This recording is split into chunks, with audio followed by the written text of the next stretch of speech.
Hi, everyone. Welcome back to another LMI Quick Thoughts. I'm here with Nick Roemer, Principal at LMI and our Digital Transformation Practice Lead. Nick, how you doing? Hey, I'm doing great, Adam. Happy to be back for another one of these. Great, great. So let's dive right in. This video is about myth busting, especially with regard to project management and digital transformation. So one thing that I think both of us have heard from a project manager perspective is why can't you just send a project manager to a couple hours of change management training? Why can't that individual just pick it up and be the change manager? Make the case for a separate change manager and project manager.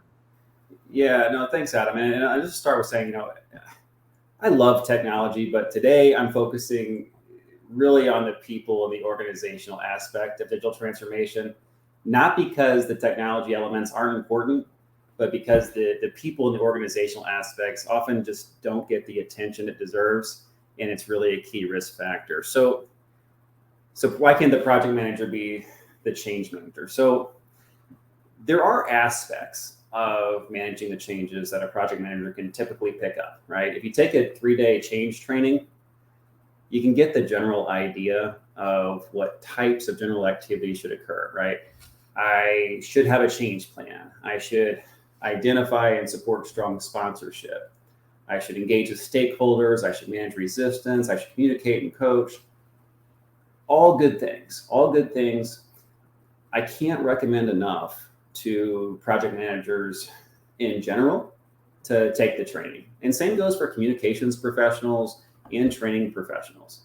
This understanding is fantastic. Same can be said if you're running a software effort or a construction effort. You want to learn about those a bit. If that's what you're managing, but it doesn't replace the real subject matter expertise that's needed, particularly for larger efforts that have larger impacts to stakeholders. Now, there's mountains of research on behavioral science and human psychology that inform not the what you have to do, but the how you do it, right? How you manage people through change, how you collect information, what that means, what resistance looks like, really the underlying psychological factors that are causing the resistance. The expertise helps us be more purposeful in our communications. We listen differently when collecting requirements, and then really kind of take holistically across an engagement, take more of a human-centric approach.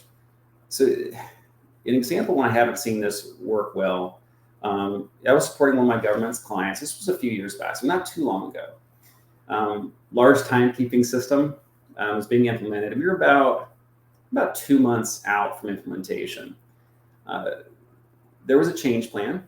The project manager had met with the sponsor, told the sponsor how important sponsorship was, met with several stakeholders, planned the training. She had all the boxes checked. But when we got a little deeper and we got further along the engagement, there was little engagement in those stakeholder conversations. People weren't showing up, they weren't talking, they were quiet, major requirements weren't considered.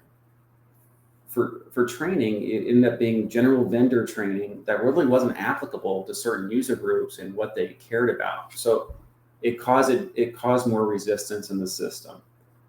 And that resistance bubbled up, and then there was leadership conflicts that ended up really delaying the effort. And those leadership conflicts weren't resolved easily because the sponsorship support didn't really help get that buy-in across the organization. So some project managers do have this subject matter expertise. Just in my experience, Adam, it's more the exception than the rule. So myth one here, don't solely rely on your project manager to move people from resistance to adoption. Use the experts and use them at the scale that's required for the effort. Yeah, that makes a lot of sense. You made a pretty convincing case. I just want to highlight one of the things that you said about the project manager may be able to check the requirements collection box off, but like you said, how those requirements were collected, key element in the success of the project. And so you've convinced me that you need a professional change manager, especially for larger projects. how are they supposed to work together? Are they on parallel tracks? Does one work for the other? What's the best approach? And especially as you think about pre, during, and post project, how do they work before initiation? How do they work after closeout? Sure. So I've seen a couple different approaches, and I've seen, and I have seen several times to where you have the project manager going down their path and the change management certainly on a separate track, right? So one's trying to accomplish the project objective and one's addressing the people part and the organizational aspect. And I found that to be a little bit less successful. I mean, there's coordination across efforts that separate change groups and personnel is really valuable. But when they're separate, I've found from program objective standpoint, I see a bit of conflicting program accountability. I found it more difficult to fully integrate the change and adoption and people human-centric focus on all parts of the process, right? I've seen communication barriers between the two teams, duplicative deliverables, and redundant engagement with stakeholder groups. So hitting them multiple times when some of that conversation can be merged together. So overall, I think if you go the separate paths, you really miss an opportunity to understand your stakeholders and address their needs in every aspect of the project. So generally, Adam, the change function should be integrated into the program and aligned to the program lead in most scenarios. With that being said, that change specialist, really should be working with the project manager to incorporate managing people through change in almost every aspect of the project. So if you think about like typical PM deliverables, right? Within your charter, really helping to drive down more on what the sponsor roles, expectations, agreements, and is going to be throughout the effort. When the project manager is building that WBS and schedule, right? Build in those change activities. Build the adoption focus into your training plan. Measure people progress. Measure the progress you have with moving people through change. Measure that along with your scope, schedule, budget, and quality. It's an important aspect to be measuring so you're not surprised at the end of the effort. Even in your comms plan, a comms plan is great for status and awareness. And a lot of times what you'll see, hey, we're communicating the what? We're doing this effort. The next you may see that multiple times, right? The next main purposeful information is going to be, hey, this is when you need to take training. And the last part you'll see is, hey, we're deploying on this date, and then we're done. There's an opportunity to incorporate different levels in why we're communicating, right? So what's the purpose behind the change is going to help people get more engaged, right? Being able to look at specific change groups and some of that communication that can really relay what's in it for me. What do I look like in the new world here after my life change? That makes comms plans better. Likewise with a risk management plan, we look at the people and organizational risk as being one of the larger risks specifically for large transformation efforts, but incorporating those people risks in the risk management plan is not really a common practice, and managing that extensively in conjunction with the change specialist or manager. So same thing with requirements analysis. Are you just getting requirements, or are you listening to what's beneath the surface and beginning to address those challenges and resistance areas? This is not to replace like human-centered design, which I think is fantastic for requirements collection understanding, but it's injecting the piece and trying to find that resistance and address that and really be empathetic and understand those stakeholders. Training in particular, as far as integrating into the project, I love training in this sense, because if you're looking for resistance and how the stakeholder is responding to your initiative, there's no better place to look than training, because you can see like who isn't showing up, right? Who is frustrated, the facial expressions, the comments. A lot of it's out in the open. And if you integrate the change mentality and the resistance management mentality in the project, you grab that information, you understand it, and then you can begin to address it. So really integrate and always be listening for that resistance, what people are feeling. I mean, it's real, it's valid. There's a psychological foundation, around change that they're feeling. Embrace that resistance. embed managing people through their change process into the fabric of your initiative. But with this myth, really keep the lines of accountability clear and empower your project and program manager to lead. Yeah, it reminds me, I took PMP training, and I do not recall being taught how to respond to furrowed brows when receiving training. So, that's a fantastic insight, and I think something that project managers really need to think hard about. Let's pivot to stakeholder engagement. So, again, when I draw back to my training, a lot of the stakeholder engagement happened upfront, before the project management plan was executed. Isn't that the right time to engage stakeholders? How should project managers and change leaders engage stakeholders throughout a project? Sure. And I think part of the myth here, Adam, is you really can't start executing adoption and change management activities until you do surveys and understand that environment. And I think the root of every myth, they say, is really based in truth. So resistance occurs at an individual level, right? I don't discount that fact. And not every cause of resistance is because of the project.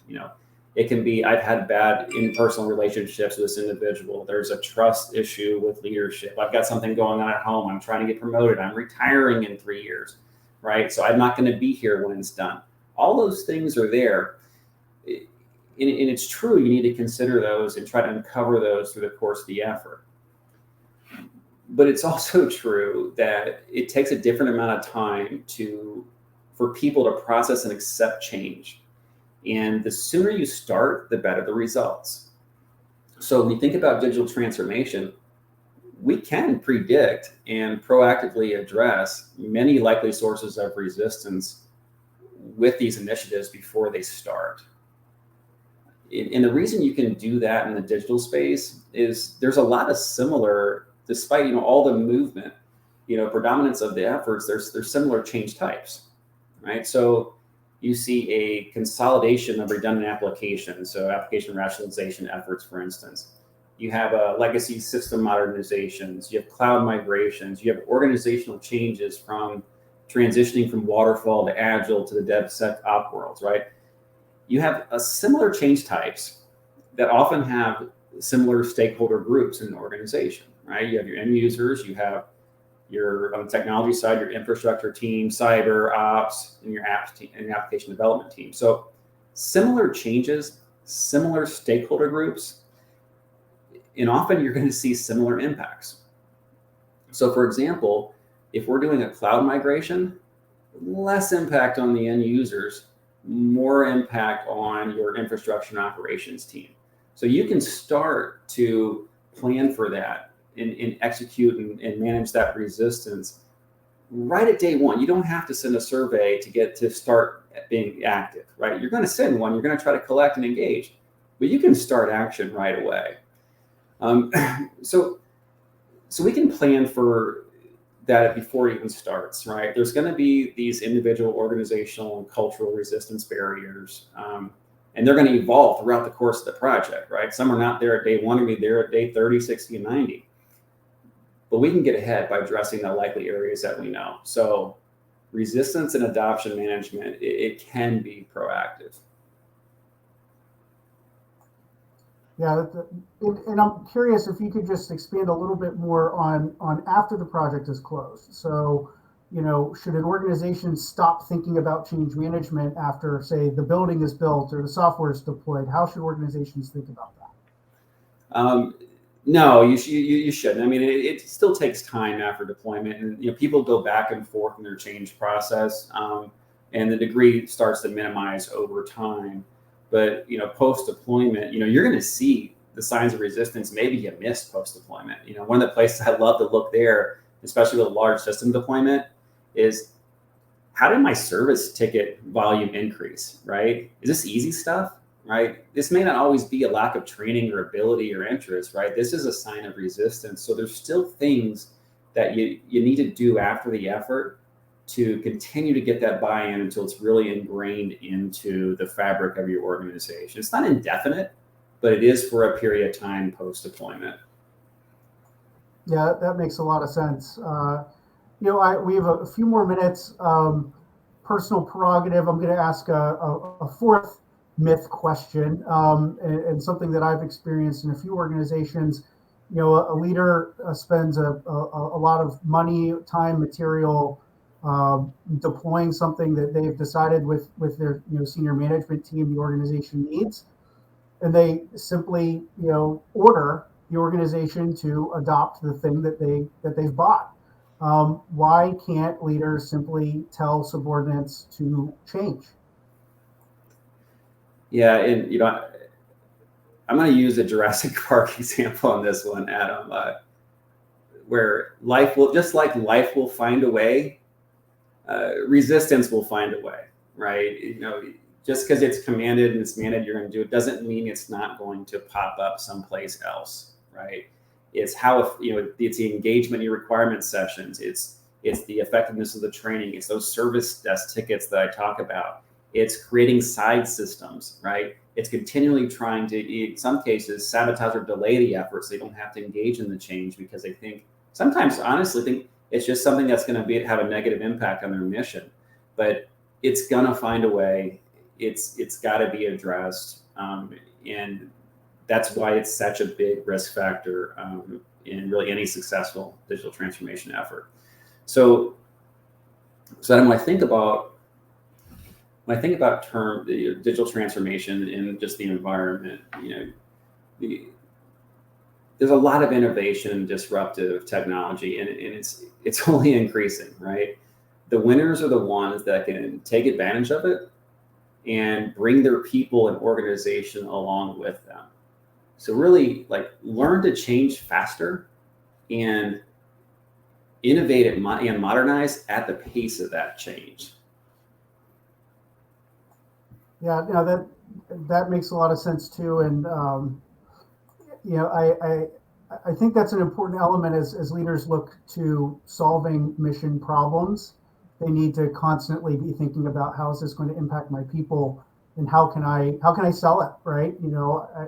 Like you said up top, what is the why here? I think change management professionals have a great role to play there in helping organizations figure that out and communicate it effectively. I wish we had more time to dive into each one of these myths. I think we could probably do a separate session on all four, and maybe we will. But for now, I think this is a good spot to close it out. Is there anything else that you wanted to address, Nick? No, I think we got it covered, Adam. I look forward to future chat sessions and sharing more about digital transformation as a whole. Great. Well, thanks for joining. Thanks for everyone who listened in. Our next LinkedIn session is not scheduled yet, but we're looking to do a few product demos, which will be something new for us with Joe Norton and his team at the Forge. So look forward to that. And we're also going to be having another session with retired Admiral Sincaris. So thanks for joining and have a great rest of your Thursday.